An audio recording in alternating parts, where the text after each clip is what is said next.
but at the same time heading for his own battleships. He cleared them by completing a circle, coming back thus to the westward course, which had at the same time been resumed by the Spanish flagship. As the Brooklyn turned, the battleship swept up between her and the enemy, masking her fire, the Oregon leading, but the speed of Schley's ship soon enabled him to secure a forward place in the chase near the Oregon. While the giants were thus maneuvering, the little Gloucester had come pluckily into action.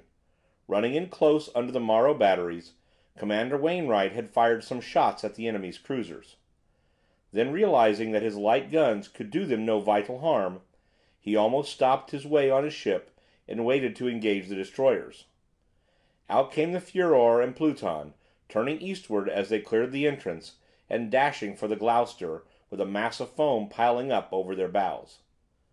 The Indiana, the rearmost of the battleships, fired some long-range shots at them, but it was a stream of small shells from the Gloucester's quick firers that stopped their rush.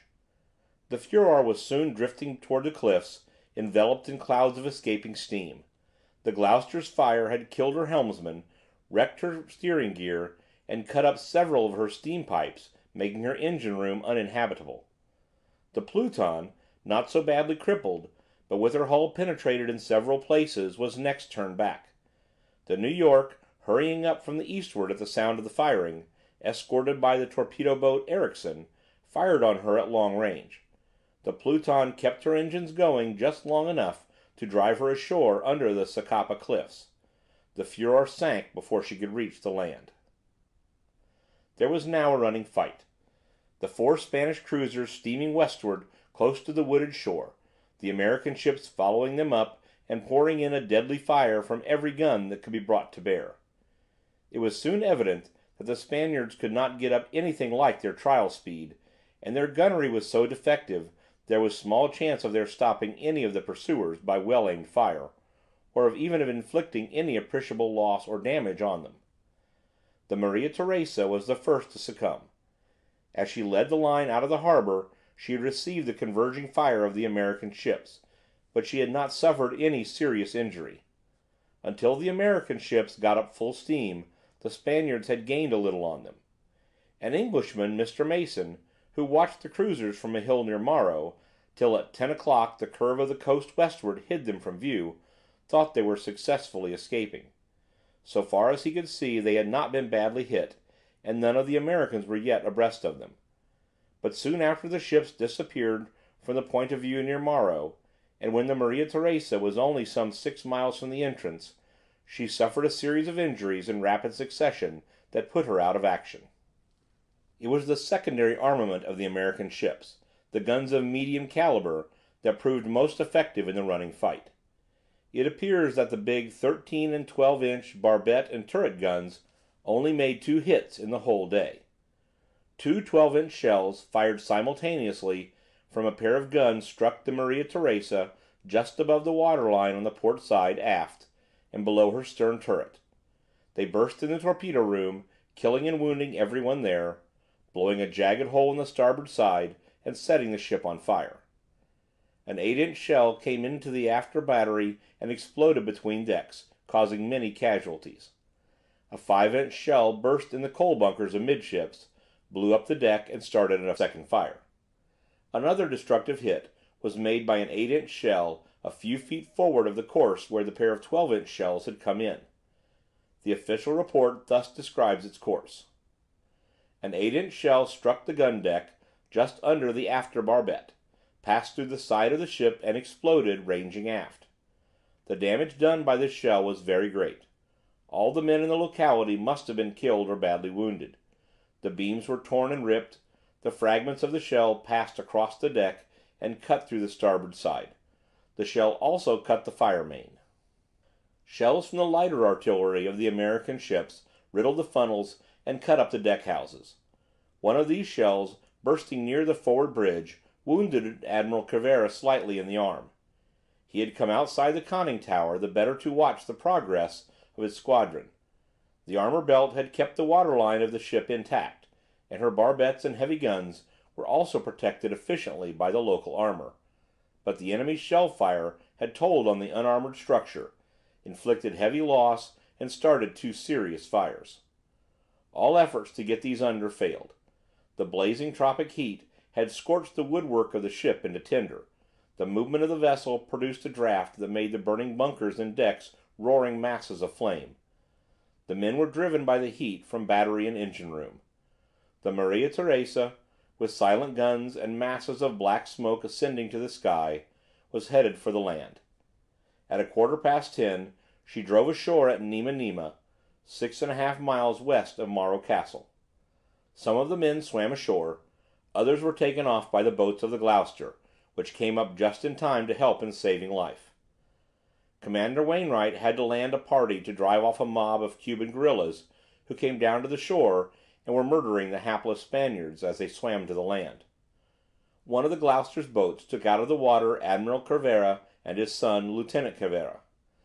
They were brought on board the yacht, where Wainwright chivalrously greeted the unfortunate admiral with the words, "I congratulate you, sir, on having made as gallant a fight as ever was witnessed on the sea." At 10:30, another of the Spanish cruisers was a helpless wreck only half a mile westward of the stranded and burning flagship. This was the Almirante Oquendo, whose station had been last in the line. This drew upon her a converging fire from the guns of the pursuing battleships and cruisers. The destruction was terrible. 2 guns of the secondary battery were disabled. A shell came through the roof of the forward turret, killed and wounded all the gun crew, and put the gun permanently out of action. Ventilators and deck fittings were swept away, the funnels cut up, and the unarmored part of the sides repeatedly pierced by shells that started several fires amidships. It was these that made further effort to keep up the fight hopeless. After her captain, Juan Lazaga, had been killed by a bursting shell, the Oquendo, now on fire in a dozen places, was driven ashore to save life. She blew up on the beach, the explosion of her magazines nearly cutting the wreck in two. Of the Spanish squadron, only the Cristobal Colon and the Vizcaya still survived. The Colon, best and newest of the cruisers, was making good speed and was furthest ahead. The Vizcaya lagged behind her, hard pressed by several American ships, led by the Iowa. The Vizcaya had suffered severely from the fire of the pursuit. Her coal bunkers were ablaze on one side, and there was another fire making steady progress in the gun deck. Xiii, in the Brooklyn, urging his engines to the utmost, rushed past the Iowa, and attempted to head off the Vizcaya. Her gallant captain, Antonio Ulate, realized that the Brooklyn was the swiftest ship in the pursuit, and that her destruction would materially increase the chance of the Colon escaping. So he made a last effort to ram or torpedo the Brooklyn before his own ship succumbed. He headed for Xiii with the torpedo ready in his bow overwater tube. A shell from the Brooklyn's battery struck it fair, exploded the torpedo in the tube, and blew up and set fire to the forepart of the Vizcaya. Ulate then headed his ship for the land, and she struck the shore under the cliffs at Aserradores, 15 miles west of Morro, at 11:15. The Brooklyn, the Iowa, and the Oregon were pouring their fire into her as she ran aground. Another explosion blew up part of her burning decks, and Ulate hauled down the flag. The Americans cheered as they saw the flag coming down amid the clouds of smoke, but Captain Robley Evans, of the Iowa, called out from the bridge to stop the cheers of his men. "Don't cheer, boys.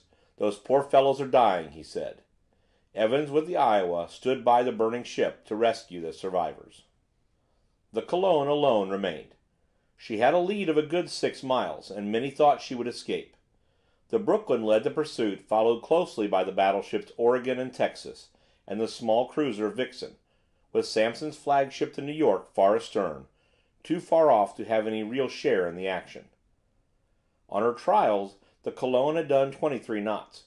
If she could have done anything like this in the rush out of Santiago, she would have simply walked away from the Americans, but she never did more than 14. For some time, even at this reduced speed, she was so far ahead that there was no firing. It was not until 10 minutes past 1 that the Brooklyn and Oregon at last got within range and opened fire with their forward heavy guns.